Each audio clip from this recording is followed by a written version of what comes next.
Water is life. In South Asia, mighty rivers like the Indus are lifelines for both India and Pakistan, two neighbors with a history of conflict. The Indus Basin sustains agriculture and millions of people in both countries. Yet this shared dependence has bred mistrust and disputes. Understanding the Indus Waters Treaty is key to grasping the complex relationship between India and Pakistan. The Indus River, one of the world's great river systems, begins its journey high in the remote Tibetan plateau. From there, it carves its way through the towering peaks of the Himalayas, creating dramatic landscapes of snow and stone. As it descends, the river gathers strength from melting glaciers and mountain streams, becoming a powerful force of nature. Flowing southward, the Indus nourishes the fertile plains of Pakistan and northwestern India, transforming arid land into lush fields. These regions, once dry and inhospitable, now thrive thanks to the river's life-giving waters, supporting millions of people and countless farms. The Indus is joined by 5 major tributaries: Jhelum, Chenab, Ravi, Beas, and Sutlej. Together, they form a vast and intricate basin that stretches across the northwestern Indian subcontinent. This network of rivers is essential for both agriculture and industry, providing water, transportation, and fertile soil. For Pakistan, the Indus is truly a lifeline. Over 90% of the country's irrigated land depends on its waters, making it absolutely vital for food production and rural livelihoods. The extensive canal systems built along the river have turned vast stretches of land into productive farmland. India too relies heavily on the Indus system, especially in the states of Punjab, Haryana, and Rajasthan. Here the river and its tributaries support the cultivation of wheat, rice, and other crops, sustaining millions of farmers and their families. Beyond agriculture, the Indus waters are crucial for daily life, used for drinking, sanitation, and generating hydroelectric power. Towns and villages along its banks depend on the river for their very survival, drawing water for homes, livestock, and industry. Yet since the partition of 1947, sharing the Indus has been a source of ongoing tension between India and Pakistan.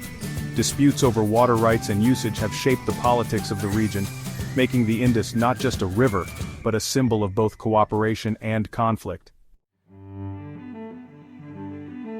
The 1947 partition split not just land, but the Indus River system itself. Disputes erupted as both India and Pakistan claimed water rights, complicated by the headwaters lying in India and the flow continuing into Pakistan.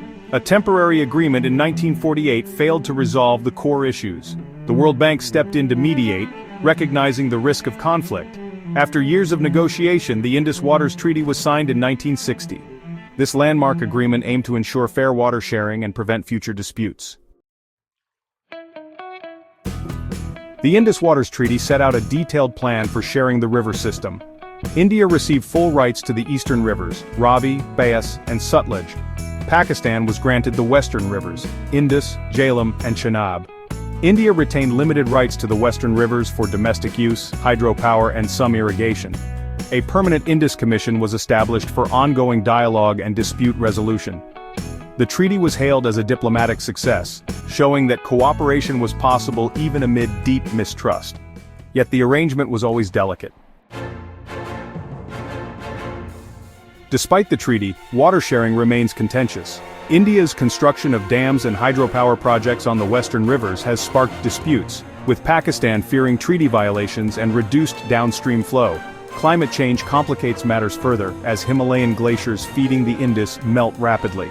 This causes short-term flooding risks and long-term threats of water scarcity. The region faces an uncertain future as both countries grapple with dwindling resources. The stakes have never been higher. The unresolved Kashmir conflict adds another layer to the water dispute, making the situation even more complex and volatile. This region, already marked by decades of military standoffs and political tension, is also the source of life-sustaining rivers that flow into both India and Pakistan. The headwaters of key rivers, including the Indus and its tributaries, originate in Indian-administered Kashmir. This geographical reality intensifies Pakistan's fears that India could use control over these waters as a powerful bargaining chip, especially during times of heightened tension or conflict. India has occasionally hinted at revisiting the Indus Waters Treaty, a decades-old agreement that governs water sharing between the two countries. These hints often come after terrorist attacks that India blames on Pakistan, raising concerns that water could become a tool of political pressure. The 2019 revocation of Kashmir's special status by India sent shockwaves through the region, further heightening Pakistan's anxieties about its access to vital water resources and the future of the disputed territory. The Kashmir issue remains a major obstacle to a lasting water-sharing solution. Diplomatic efforts are often overshadowed by mistrust, border skirmishes, and the ever-present risk of escalation. Water and territory are deeply intertwined in this conflict, with rivers crossing borders that are heavily militarized and fiercely contested. The fate of millions depends on how these resources are managed. The stakes go far beyond just water. For the people living in the region, these rivers are a source of livelihood, food, and hope for the future, making the search for a peaceful resolution all the more urgent. The water dispute has real consequences for millions. In Pakistan, agriculture depends on the Indus. Any disruption threatens food security and livelihoods. In India, states like Punjab and Haryana also rely on the basin for irrigation and drinking water. Water scarcity can worsen social and economic inequalities, especially for marginalized communities. Environmental and public health risks rise as groundwater depletes and ecosystems degrade. The human cost of water scarcity is immense. In 2025, the Indus Waters Treaty faced its gravest crisis. India notified Pakistan of its intent to renegotiate, citing population growth and changing needs. Pakistan opposed any changes, fearing a loss of vital water rights.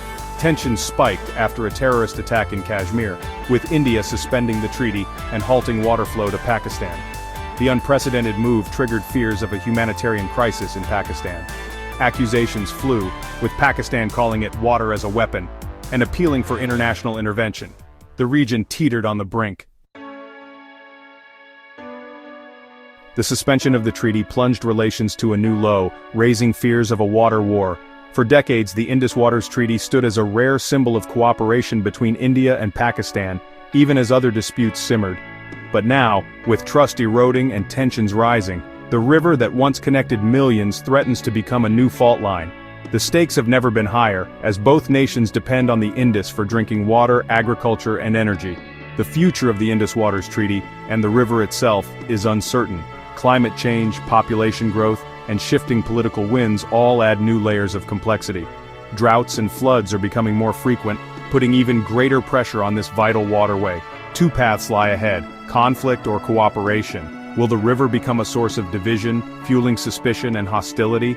Or can it inspire a new era of partnership, where both sides work together for mutual benefit? Continued escalation could destroy the treaty and devastate millions. Farmers would lose their livelihoods, cities could face water shortages, and the risk of humanitarian crisis would grow. The consequences would ripple far beyond the border. But renewed dialogue, perhaps with international mediation, could salvage the agreement. History shows that even the deepest divides can be bridged through negotiation and compromise. Both countries must weigh the risks of conflict against the promise of shared prosperity. Cooperation could unlock new opportunities for development, trade, and regional stability. The choice is stark: water as a weapon or as a bridge. The river can divide or it can unite.